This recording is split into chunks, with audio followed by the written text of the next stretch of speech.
Capítulo 20. No me deseches. Durante el verano de 1835, mientras los apóstoles partían en misiones a los estados del este y Canadá, los santos trabajaron juntos para terminar el templo y prepararse para la investidura de poder. Sin tener que afrontar la violencia y las pérdidas que los santos de Missouri habían sufrido, Kirtland creció y prosperó espiritualmente a medida que los conversos se congregaban en la ciudad y prestaban ayuda a la obra del Señor. En julio, apareció en la ciudad un cartel que anunciaba Antigüedades egipcias. Hablaba del descubrimiento de cientos de momias en una tumba egipcia. Algunas de las momias, así como varios rollos antiguos de papiro, se habían exhibido por todo Estados Unidos, atrayendo a grandes multitudes de espectadores. Michael Chandler, el hombre que exhibía los artefactos, había oído hablar de José y había venido a Kirtland para ver si quería comprarlos. José examinó las momias, pero estaba más interesado en los rollos. Estos estaban cubiertos de una escritura extraña y de imágenes curiosas de personas, barcos, aves y serpientes. Chandler permitió que el profeta se llevara los rollos a casa y los estudiara durante la noche. José sabía que Egipto desempeñaba un papel importante en la vida de varios profetas de la Biblia. También sabía que Nefi, Mormón y otros escritores del libro de Mormón habían grabado sus palabras en lo que Moroni llamó egipcio reformado. Al examinar la escritura de los rollos, discernió que contenían enseñanzas fundamentales de Abraham, el patriarca del Antiguo Testamento. Al reunirse con Chandler al día siguiente, José preguntó cuánto quería por los rollos. Chandler dijo que solo vendería los rollos y las momias juntos por $2,400. El precio era mucho más de lo que José podía pagar. Los santos todavía estaban esforzándose por terminar el templo con fondos limitados y pocas personas de Kirtland tenían dinero para prestarle. Sin embargo, José creía que los rollos valían ese precio, y él y otras personas rápidamente recaudaron dinero suficiente para comprarlos. La emoción se extendió por la iglesia cuando José y sus escribas comenzaron a tratar de dar sentido a los símbolos antiguos, seguros de que el Señor pronto revelaría más de su mensaje a los santos. Cuando José no estaba estudiando minuciosamente los rollos, los ponía a estos y a las momias en exhibición para los visitantes. Emma se interesó mucho en estos objetos antiguos y escuchaba atentamente cuando José explicaba su comprensión de los escritos de Abraham. Cuando personas curiosas pedían ver las momias, a menudo las exhibía ella misma, contando lo que José le había enseñado. Era una época emocionante para vivir en Kirtland. Mientras los críticos de la iglesia continuaban acosando a los santos y las deudas seguían preocupando a José y a Sidney, Emma podía ver las bendiciones del Señor a su alrededor. Los trabajadores del templo completaron el techo en julio e inmediatamente comenzaron a construir una torre alta. José y Sidney comenzaron a efectuar reuniones dominicales en la estructura sin terminar, atrayendo a veces a congregaciones de hasta 1,000 personas para oírlos predicar. Emma y José vivían ahora en una casa cerca del templo, y desde su patio, Emma podía ver a Artemus Millet y a Joseph Young, cubriendo las paredes exteriores del templo con un estuco gris azulado que marcaban para que parecieran bloques de piedra tallada. Bajo la dirección de Artemus, los niños ayudaban a recolectar trozos de vidrio y vajilla rotos para triturarlos y mezclarlos con el estuco. A la luz del sol, los fragmentos hacían que las paredes del templo brillaran cuando la luz se reflejaba en ellas, tal como en las caras de una piedra preciosa. La casa de Emma siempre estaba llena de movimiento. Muchas personas se hospedaban con la familia Smith, entre ellos algunos de los hombres que dirigían la nueva imprenta de la iglesia. además de imprimir un nuevo periódico de la iglesia, el Latter-day Saints Messenger and Advocate. Estos hombres trabajaban en varios otros proyectos, tales como el himnario que Emma había compilado con la ayuda de William Phelps. El libro de Emma estaba integrado por nuevos himnos compuestos por los santos y piezas más antiguas de otras iglesias cristianas. William escribió algunos de los nuevos himnos, al igual que Parley Pratt y una conversa reciente llamada Eliza Snow. El último himno era El Espíritu de Dios, compuesto por William, que alababa a Dios por restaurar el Evangelio. Emma sabía que los impresores también estaban publicando una nueva recompilación de revelaciones llamada Doctrina y Convenios. Compilado bajo la supervisión de José y Oliver, Doctrina y Convenios era una combinación de las revelaciones del Libro de Mandamientos, no publicado, y de revelaciones más recientes, junto con una serie de discursos sobre la fe que los líderes de la iglesia habían impartido a los élderes. Los santos aceptaron Doctrina y Convenios como un libro de escrituras, tan importante como la Biblia y el Libro de Mormón.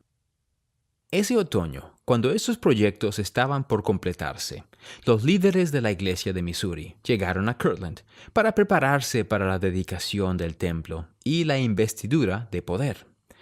El 29 de octubre, Emma y José celebraron una cena en honor a Edward Partridge y otras personas que habían llegado. Mientras todos se regocijaban por la unidad que sentían entre ellos, Newell Whitney le dijo a Edward que el año siguiente esperaba cenar con él en Sion. Mirando a sus amigos, Emma dijo que esperaba que todos en la mesa también pudieran unirse a ellos en la tierra prometida. Amén, dijo José. Dios lo conceda. Después de la cena, José y Emma asistieron a una reunión del Sumo Consejo de Kirtland. William, el hermano menor de José, había acusado a una mujer de la iglesia de abusar físicamente de su hijastra. Entre los testigos que hablaron en el caso estaba Lucy Smith, la madre de José y de William. Durante su testimonio, José interrumpió cuando ella comenzó a hablar sobre algo que el consejo ya había escuchado y resuelto. Poniéndose de pie, William acusó a José de dudar de las palabras de su madre. José se volvió hacia su hermano y le dijo que se sentara. William no le hizo caso y se mantuvo de pie. «Siéntate», repitió José, tratando de mantener la calma. William dijo que no se sentaría a menos que José lo derribara. Agitado, José se volvió para salir de la habitación, pero su padre lo detuvo y le pidió que se quedara. José llamó al orden al consejo y terminó la audiencia. Al final de la reunión, José se había calmado lo suficiente como para despedirse cortésmente de William. Pero William estaba furioso, convencido aún de que José estaba equivocado. Alrededor de esta época, Hiram Smith y su esposa Jerusha contrataron a Lydia Bailey, una conversa de 22 años, para que ayudara en la casa de huéspedes de ellos. José había bautizado a Lydia un par de años antes, cuando él y Sidney cumplían una corta misión en Canadá. Lydia se había mudado a Kirtland no mucho después, y Hiram y Jerusha prometieron cuidarla como si fuera de su familia. El trabajo mantenía ocupada a Lydia, con los líderes de la iglesia de Missouri en la ciudad para prepararse para la dedicación del templo. Jerusha y ella cocinaban, hacían las camas y limpiaban la casa constantemente. Rara vez tenía tiempo para hablar con los huéspedes, aunque Newell Knight, un viejo amigo de la familia Smith, había llamado su atención. «El hermano Knight es viudo», le dijo Jerusha un día mientras trabajaban. «Ah», dijo Lydia, fingiendo no estar interesada. «Perdió a su esposa el otoño pasado», dijo Jerusha. «Su corazón casi se le rompe». Al enterarse de la pérdida de Newell, Lydia recordó la suya. Cuando tenía 16 años, se había casado con un joven llamado Calvin Bailey. Después de su matrimonio, Calvin bebía en exceso, y a veces la golpeaba a ella y a la hija de ambos. Con el tiempo, perdieron la granja debido al problema de Calvin con la bebida, lo que los obligó a alquilar una casa más pequeña. Lydia dio a luz a un niño allí, pero el bebé vivió solamente un día. Calvin abandonó a Lydia poco después, y ella, junto con su hija, regresó a vivir con sus padres. La vida parecía estar mejorando, pero luego su hija se enfermó.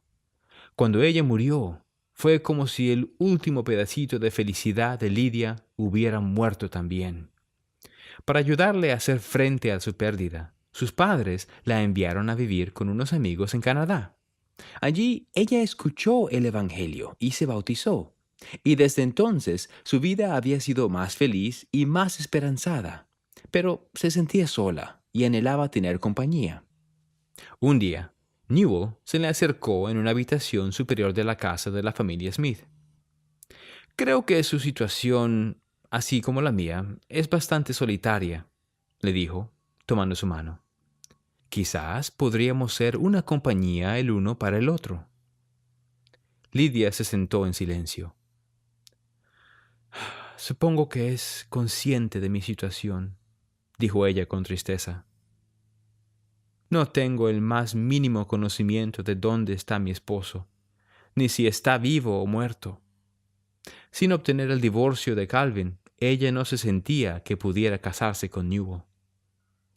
Preferiría sacrificar cada uno de mis sentimientos e incluso la vida», dijo ella antes de salir de la habitación, «que apartarme de la virtud u ofender a mi Padre Celestial». El día después de discutir con su hermano, José recibió una carta de él. William estaba molesto porque el Sumo Consejo lo había culpado a él y no a José por la disputa. Creyendo que había tenido razón en reprender a José frente al Sumo Consejo, insistía en reunirse en privado con José para defender sus acciones. José acordó reunirse con William y sugirió que cada uno de ellos compartiera su versión de lo ocurrido, reconociera sus errores y se disculpara por cualquier agravio cometido. Dado que Hiram tenía una influencia conciliadora en la familia, José lo invitó a unirse a ellos y emitir un juicio justo sobre quién era el culpable. William llegó a la casa de José al día siguiente, y los hermanos se turnaron para explicar la disputa. José dijo que estaba molesto porque William había hablado fuera de lugar frente al consejo y no había respetado su puesto como presidente de la iglesia. William negó haber sido irrespetuoso e insistió en que José estaba equivocado. Hiram escuchó atentamente a sus hermanos. Cuando ellos terminaron, comenzó a dar su opinión, pero William lo interrumpió, acusándolos a él y a José de echarle toda la culpa a él. José y Hiram intentaron calmarlo, pero él salió de la casa hecho una furia. Más tarde ese día le envió a José su licencia para predicar. Pronto, todo Kirtland sabía acerca de la disputa. Esta contienda dividió a la familia Smith, que por lo general era muy unida, haciendo que los hermanos y hermanas de José se pusieran en contra unos de otros. Preocupado porque sus críticos usaran la disputa familiar en contra de él y de la iglesia, José se mantuvo a distancia de William, en la esperanza de que la ira de su hermano se enfriaría. Pero William continuó despotricando en contra de José en las primeras semanas de noviembre, y algunos de los santos comenzaron a tomar partido también. Los apóstoles condenaron el comportamiento de William y lo amenazaron con expulsarlo del quórum de los 12. Sin embargo, José recibió una revelación en la que se les instaba a ser pacientes con William. Viendo las divisiones que iban produciéndose a su alrededor, José se entristeció. Ese verano, los santos habían trabajado juntos con un propósito y buena voluntad, y el Señor los había bendecido con los registros egipcios y grandes progresos en el templo. Pero ahora, con la investidura de poder casi a su alcance, no podían unirse en corazón y mente. Durante el otoño de 1835, Newell Knight se mantuvo decidido a casarse con Lydia Bailey. en la creencia de que la ley de Ohio les permitía a las mujeres que habían sido abandonadas por sus esposos casarse de nuevo. Le insistió a Lidia que dejara atrás su pasado. Pero por mucho que Lidia quisiera casarse con Newell, ella necesitaba saber que eso estaba bien ante los ojos de Dios. Newell ayunó y oró durante 3 días. Al tercer día, le pidió a Hiram que averiguara por medio de José si estaba bien que se casara con Lidia. Hiram aceptó hablar con su hermano, y Newell se fue a trabajar en el templo con el estómago vacío. Newell todavía estaba trabajando cuando Hiram se le acercó más tarde ese día. Hiram le dijo que José le había preguntado al Señor y que había recibido como respuesta que Lidia y Newell debían casarse. «Cuanto antes se casen, mejor», había dicho José. «Diles que ninguna ley los perjudicará. No deben temer ni a la ley de Dios ni a la del hombre». Newell estaba eufórico. Dejando caer sus herramientas, corrió hacia la casa de huéspedes y le dijo a Lidia lo que había dicho José. Lidia se llenó de alegría y ella y Newell agradecieron a Dios su bondad. Newell le pidió que se casara con él y ella aceptó. Luego corrió al comedor para terminar su ayuno. Hiram y Jerusha aceptaron ser los anfitriones de la boda que sería al día siguiente. Lidia y Newell querían que José realizara la ceremonia, pero sabían que él nunca antes había efectuado un matrimonio y no sabían si tenía la autoridad legal para hacerlo. Sin embargo, al día siguiente, mientras Hiram estaba invitando a las personas a la ceremonia, le dijo a José que todavía estaba buscando a alguien para que casara a la pareja. «¡Detente!», exclamó José. «Yo mismo los casaré». La ley de Ohio permitía a los ministros de las iglesias formalmente organizadas casar a las parejas. Más importante aún, José creía que su oficio en el sacerdocio de Melquisedec lo autorizaba divinamente a efectuar matrimonios. «El Señor Dios de Israel me ha dado la autoridad para unir a las personas en los sagrados lazos del matrimonio», declaró, «y de ahora en adelante haré uso de ese privilegio». Hiram y Jerusha dieron la bienvenida a los invitados a la boda en su casa, en una noche helada de noviembre. El aroma del banquete de bodas llenaba la habitación, mientras los santos oraban y cantaban para celebrar la ocasión. José se puso de pie y les pidió a Lidia y a Newell que se unieran a él en el frente de la habitación y se tomaran de las manos. Explicó que el matrimonio fue instituido por Dios en el jardín de Edén y que debe ser formalizado por medio del sacerdocio sempiterno. Dirigiéndose a Lidia y a Newell, les hizo hacer convenio de que se acompañarían mutuamente a lo largo de la vida como esposo y esposa. Los declaró casados y los animó a formar una familia, bendiciéndolos con larga vida y prosperidad.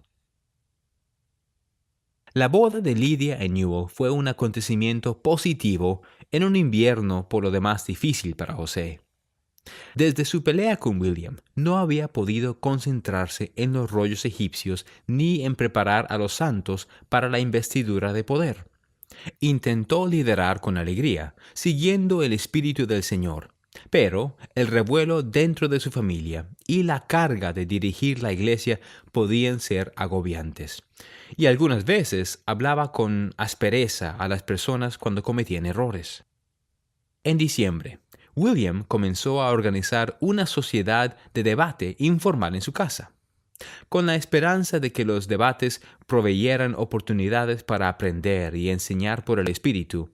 José decidió participar. Las primeras 2 reuniones de la sociedad transcurrieron sin problemas, pero durante la tercera reunión, el clima se puso tenso cuando William interrumpió a otro apóstol durante un debate. La interrupción de William hizo que algunas personas cuestionaran si la sociedad debía continuar. William se enojó y estalló una discusión. José intervino. Y pronto William y él estaban intercambiando insultos. Joseph, padre, intentó calmar a sus hijos, pero ninguno cedió y William arremetió contra su hermano. Luchando por defenderse, José intentó quitarse el abrigo, pero sus brazos se enredaron en las mangas. William golpeó fuerte una y otra vez, agravando una herida que José había recibido cuando lo embrearon y emplumaron. Para cuando algunos de los hombres se llevaron a William entre forcejeos, José yacía en el suelo, sin poder apenas moverse. Unos días más tarde, cuando se estaba recuperando de la pelea, José recibió un mensaje de su hermano. «Siento como si fuera un deber hacer una humilde confesión», declaraba William. Temeroso de no ser digno de su llamamiento, le pidió a José que lo quitara del quórum de los 12. «No me deseches por lo que hice, sino esfuérzate por salvarme», le rogaba. «Me arrepiento de lo que te he hecho». José respondió a la carta, expresando la esperanza de que pudieran reconciliarse. «Que Dios destruya la enemistad entre tú y yo», declaró, «y que todas las bendiciones se nos restauren y el pasado quede para siempre en el olvido». El primer día del año nuevo, los hermanos se reunieron con su padre y Hiram. Joseph, padre, oró por sus hijos y suplicó que se perdonaran el uno al otro. Mientras él hablaba, José pudo ver cuánto le había dolido a su padre su enemistad con William. El Espíritu de Dios llenó la habitación y el corazón de José se ablandó. William también parecía contrito. Confesó su culpa y pidió nuevamente el perdón de José. Sabiendo que él también era culpable, José le pidió perdón a su hermano. Luego hicieron convenio de esforzarse más por edificarse entre sí y resolver sus diferencias con mansedumbre. José invitó a Emma y a su madre a la habitación, y William y él repitieron su convenio. Lágrimas de gozo corrían por sus caras. Inclinaron la cabeza y José oró, agradecido que su familia estuviera nuevamente unida.